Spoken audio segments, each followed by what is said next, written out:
You know, you get ridiculous things said like, will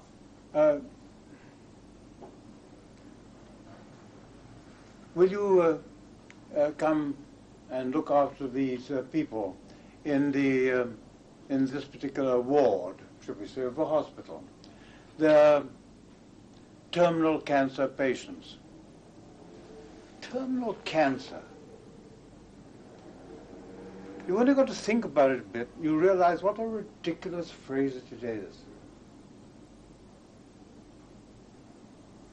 How do they know it's terminal? Terminal of what?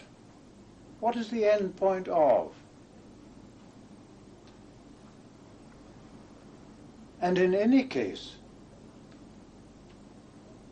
what we're concerned with, we're not really concerned with arranging the funeral arrangements or something of that nature.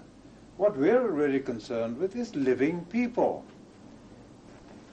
And if there's a job to be done for making the life of people in a particular ward bearable for such length of time as they've got to live, then there's something to be done. That's got nothing to do with terminal cancer or terminal anything. It's got to do with making such life as is still to come, which is still left over, whatever's still in the bank, so to speak, tolerable and available. And finding some method by which the patient can be given a chance of getting onto that wavelength where you bother with what can be done and don't bother over much with what you can't do.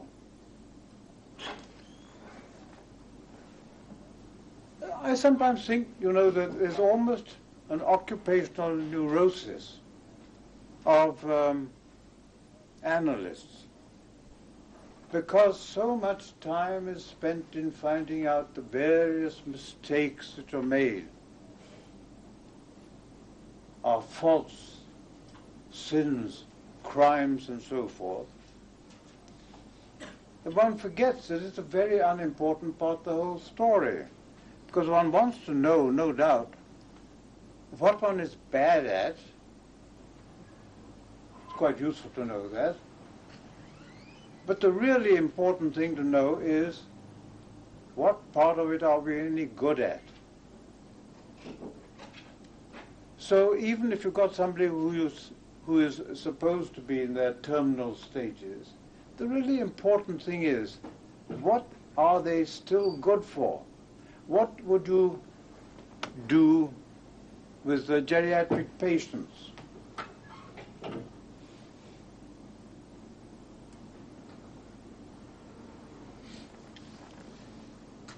It's almost as silly at the other end of the scale. Of course, it's no good, they'll say, to analyze a child of 2 or 3 or 5.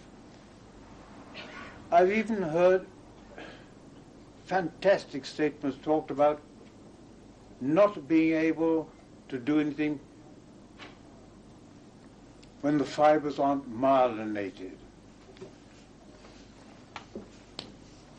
Well, the trouble with the myelinated fibers is that the persons who've got them are so often so rigid, so obstructive, that you can't get another idea through their myelin.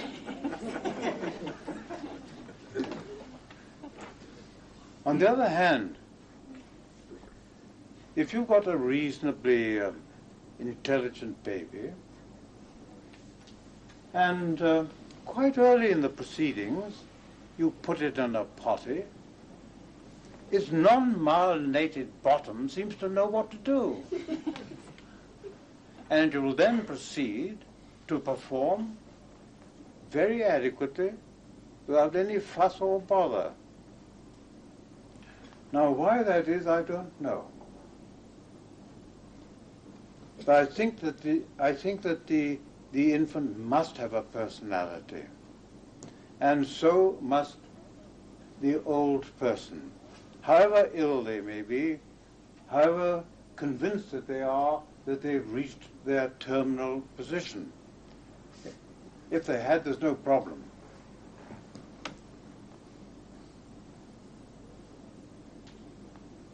There is a problem, though, in that little tiny gap of whatever it is, day, weeks, months, between that point and the point at which one no longer exists.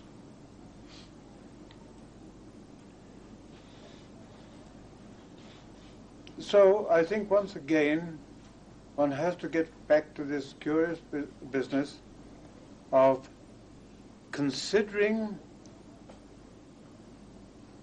that not only has one an anatomy and a physiology, but also a mind. Canst thou not minister to a mind diseased? Remember the question which directed towards Lady Macbeth's sleepwalking? The answer presumably would have to be something like, well, not at the moment, but in 400 years, come along again and I'll tell you what we can do. Similarly today, come along again in 400 years and we'll give an idea. But in the meantime, each one of us individually lives this very short period, this ephemeral existence, possibly in which one could